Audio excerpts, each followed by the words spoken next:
Hi guys, welcome back. In this video we're going to take a look at how we can add some Quixel assets into our project. So I've got Quixel Bridge open and I've just done some browsing for some surfaces. And what you want to do, what I'd recommend, but again your mileage may vary, but what I'd recommend is keep the surfaces that you pick to be very generic. Anything with heavily repeating patterns like this, it becomes really obvious that you are tiling them, and it just breaks the look.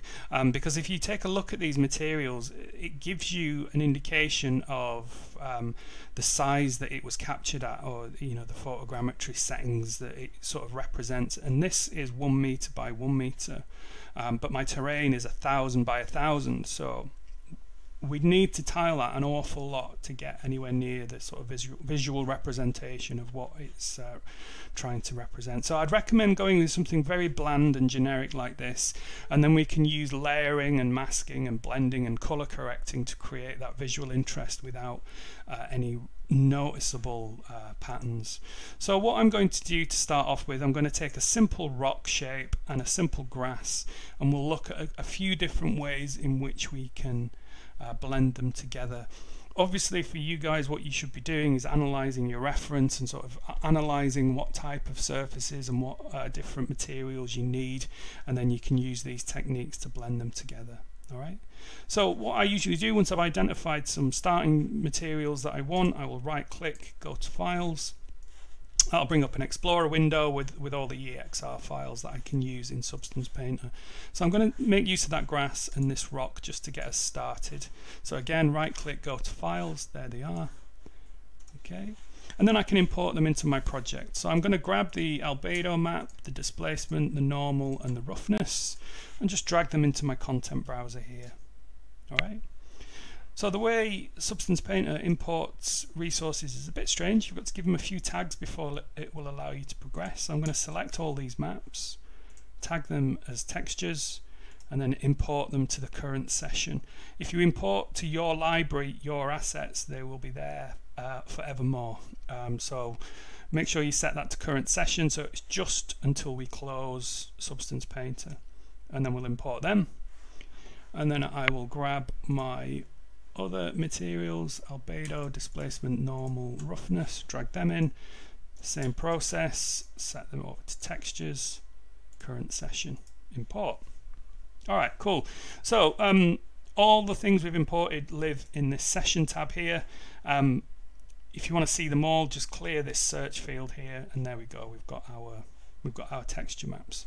So now it's just essentially the same process that we looked at in the previous video, where we can create a new fill layer, and rather than setting the colors and the values directly, we can use these texture maps now that we've downloaded from Quixel. So we can take this albedo map of the rocks and just drag that onto the base color swatch and add some interesting texture there. Likewise with the displacement, we can drop that onto the height channel, and for the normal map onto the normal map, and then finally for the roughness onto the roughness. So we've started to build a material already in Substance Painter.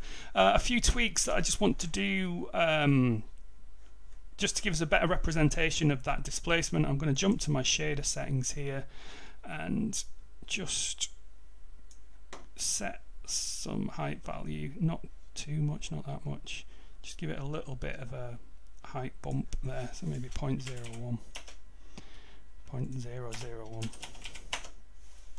Yeah, we can blend in this height value on the layer itself. So with that set, obviously it's spanning the entirety of our terrain, and don't forget our terrain is 1 kilometer, so these little bits of lichen here are probably 12 meters wide, 12 meters across, so we might want to up the scale of that, maybe not that much.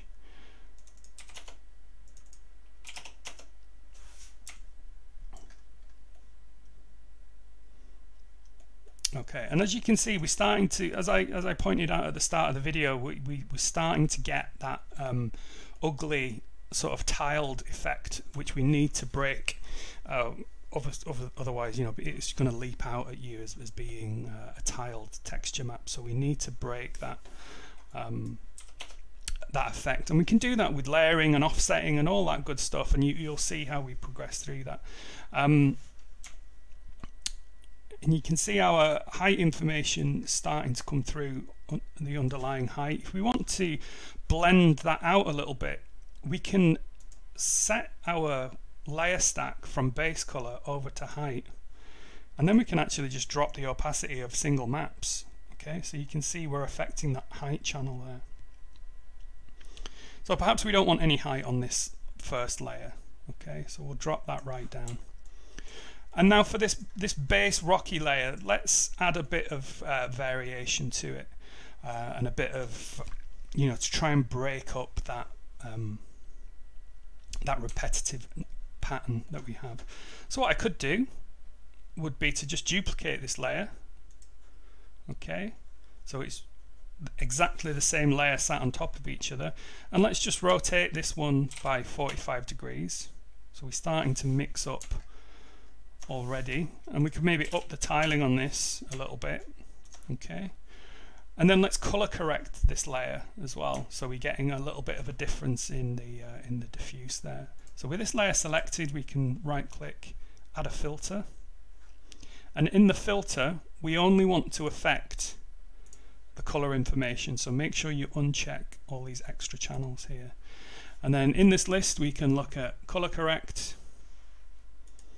bring that in, and then you've got very familiar controls for color correct there. So we can make this one a little bit darker maybe.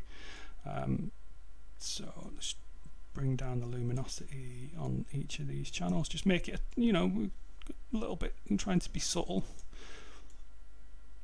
So something like that. And now we can do that same trick that we looked at in the last video, where we can mask out selected areas. So let's add a black mask to this layer, and we're back to our existing base material. So on this fill layer we can add a generator, and let's start off with something like dirt, just like we did last time.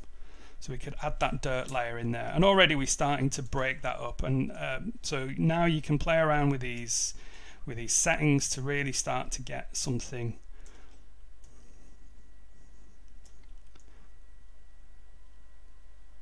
that's going to break up that repeated nature of it. And don't forget, this is going to be a mid-ground element, so we don't need to worry too much. We just need to break up that repetitious nature of these textures.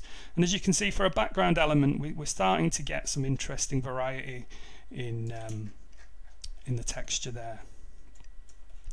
Cool. So with that, let's do one more level of this dirt, but this time we'll do like a highlight. So let me just name my layers: base dirt,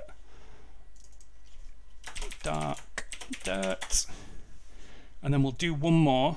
So we'll Control D to duplicate that. I'm going to get rid of, well no, we can keep that color correct, but this time we want to make it a bit brighter. So I'm going to clear that mask. In fact, I'm going to remove that mask so we can see what we're doing, and then I'm going to just bring up the brightness of this layer a little bit, maybe not too much. Okay, yeah, so with that, and you can see the way Substance Painter is working, it's layering on top all the other maps as well. So it's layering on top the displacement and the normal maps, and it's really, really clever. So we're starting to get some really interesting, almost like micro details across our surface now, alongside the original baked normal maps that we've seen as well. So with that color correct, we can again add a black mask, and again just try one of those filters on the mask. So this time let us try another generator, but this time we'll try masking it by ambient occlusion. Let's see what that gives us. So it's a bit tricky to see at the moment, so I'm just going to crank up the contrast and then play around with the balance, and you can see how that's affecting it. So what if we want to do the inverse of that? No, I'm liking what that's giving us there. It's giving us something, so that's maybe sort of picking out just the very kind of the peaks, isn't it, almost? We'll just drop that. Alright, so this is sort of getting somewhere for our base rock implementation. Then, you know, I'd follow the same process for the grasses. So you'd use your masks to create some patches of grasses that are kind of broken up and blended and mixed. And what we'll do in the next video is we'll take a look at how to do that. So thanks.